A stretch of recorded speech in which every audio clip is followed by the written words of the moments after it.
sakto, nandito na naman si Ma'am. Ma'am, pakilala ka naman. Hello po mga kachilak, sa po si Eliza from EV Supreme po. Ipapakita ko naman po sa inyo ang unit namin na Coswheel po. Coswheel, ayan. So ito, magaganda rin tong Coswheel, no? Tsaka pansin ko, parang iilan lang din sa ngayon ang Coswheel. Pero itong Coswheel ito ay matagal na rin, no? Opo, matagal na rin sa market. So sige ma'am, ano bang umpisahan natin? T16 ba? Opo, ito po yung T16. Ito po yung affordable at saka lahat po andyan na, hydraulic brake, tapos ano na rin po siya, NFC. Ayan. Maganda, ganda rin ang performance ito. Nag-enjoy ako dito sa kay T16 nung pinahiram sa akin ni Sir Mike to eh. Specs nito? Ang basic specs naman po ito is 48 volts po to at 15 AH po siya. Tapos 45 km per hour naman po ang top speed niya. Tapos 50 to 60 naman po ang range niya. Yun. So maganda dito sa T16 nagustuhan ko. Meron na siyang front rack, may rear rack. Tapos ang haba ng saddle niya dito. Pwede kang mag-angkas. Basta pasok sa sa kanyang load capacity. Yes po. At ito pa pala may ilalagyan pa sa gitna. May basket pa rin po. May basket din. Kaya ayun. So ma'am, magkano ang ating SRP nito? Ang SRP po nito is 63,800. Affordable po ito. Ayun. Sa mga gustong mag-food panda, sa mga gustong maging rider, ito po available po sa EV Supreme. Pwede po to T16. T16. Ayan. So yun ma'am, next unit naman tayo. Ito po yung T20 namin. T20. Opo. Basic specs itong T20. Ito po ay nasa 48 voltage, 20 AH naman po siya. 45 km po yung top speed niya, tapos 70 km naman po yung range niya. So iba talaga yung dating ng Coswheel, parang may basuka dito sa kanyang frame, no? Yes. Ganito talaga parang niya parang itsura ng mga Coswheel natin. Tapos mostly naka-fat tires, no? Yes po, naka-fat tires. Fat tires na. So yun ma'am, magkano ang ating SRP nito? Ito naman po sa T20, 69,800 naman po ang SRP niyan, sir. Ayun. Yes po, para sa mga bikers, pwede po ito. Ganda rin. So katulad nung ma'am, meron tong yung sa gitna may lalagyan kahit maliit lang. Pero yung mga ganito ma'am, pwede namang napalagyan ng mga extra amenities, front Yes po, basket, pwede po. rear rack. So pwede palagyan dito, available din dito. Available po rin dito, aftermarket. Tayo CT20, para ito yung pinakamalaki. Opo, ito po yung top of the line namin sa Coswheel, ang CT20S po. Laki nito mo. May big headlight na po siya, naka-hydraulic na po siya. Yung hydraulic niya pang motor na po talaga. Yun na maganda kasi syempre napakalaking pedal assist bike nito. Kailangan talaga yung preno nito talagang bigatin din. Opo. So anong ating basic specs nito ma'am? Ang basic specs po nito is nasa 60 voltage po siya at 27.5 AH naman po siya. Ito pag full electric, 90 km per hour po ang kaya niyang takbuhin. Ang top speed naman po niya is 60 to 70 po. Kilometer per hour. So ito ma'am, ano bang load capacity nito? Ang load capacity po nito nasa 120 kilo po. 120. Ayun. Kasi laki nito, pwede kang parang hindi ka matakot na mag-angkas ka din na medyo malaki kasi malaki naman yung mga gulong eh.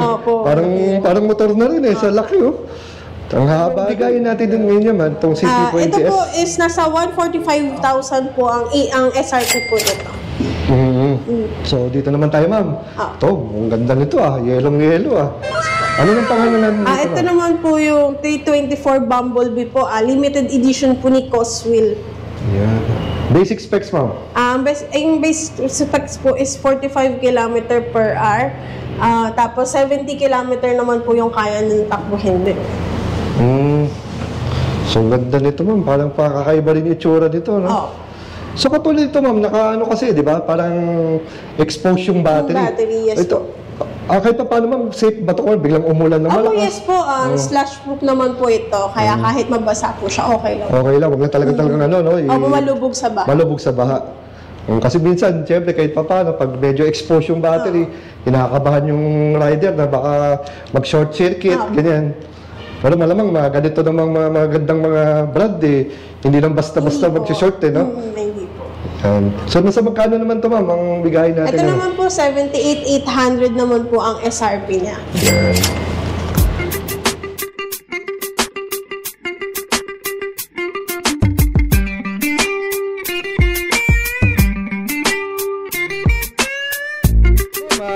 naman tayo sa inyong e-car. Yes po, Ayan. e-car. Yan. Ito ba, ano ba yung basic specs natin ng Bastion Pony? Ito po is yung range naman po niya is 170 km. Ang top speed naman po niya is 100 km per hour naman po siya. 13.9 kilowatts ang battery po niya. So maganda dito sa Bastion Pony natin, ma'am, no? Kahit na ito ay mini EV, ito ay expressway Yes legal. po, expressway legal. Oo, At tapos- saka LTO register na rin. Oo. Problema pagdating sa mga charging natin. Wala naman po, pwede siyang i-charge sa 220 outlet lang po ng bahay natin. Yan. Para sa inyo, ma'am, nasa magkano ang one full charge nito galing sa looban? Sa experience po namin, in full charge, 170 km po ang nadadagdag sa kuryente ng namin, shop namin. So kahit pa paano, tipid na tipid, Yes no? po, tipid po na. Ayan. Pagdating naman, ma'am, sa warranty. Ang warranty naman po ito, 6 years warranty, battery and motor po. Tapos 3 years warranty for vehicle naman siya. Ayun. May problema sa gusto i-5 PMS, saan pwedeng dalhin? Ito po, ang service center po namin sa C3 po, C3 Caloocan. Ayan.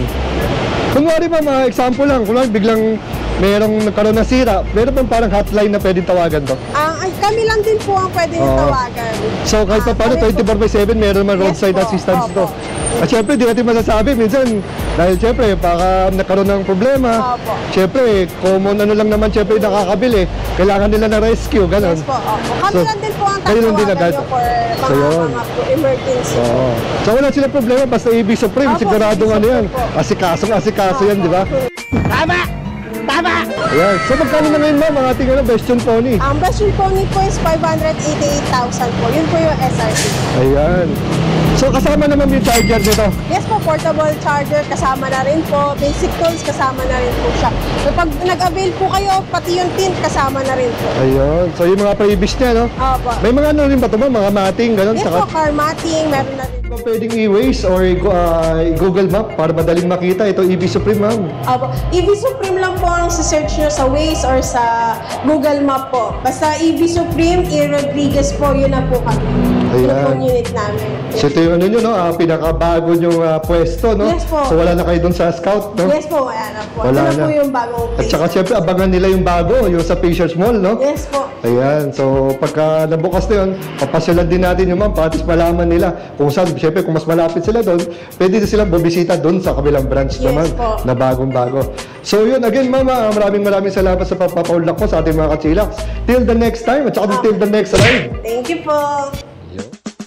So yun mga kachilaks, so as you can see, napakadaming variants ng Coswheel. Ayan, meron tayong T20 at meron din silang mga high-end na Coswheel. Ayan, CT20S. Yan, lahat yan ay ating susubukan na ma-review at mahiram at para magkaroon tayo ng vlog ng quick ride. Ito isa sa mga magaganda, yung T24. So kakaiba yung build ng ng kanyang frame. 500 watts, ayan.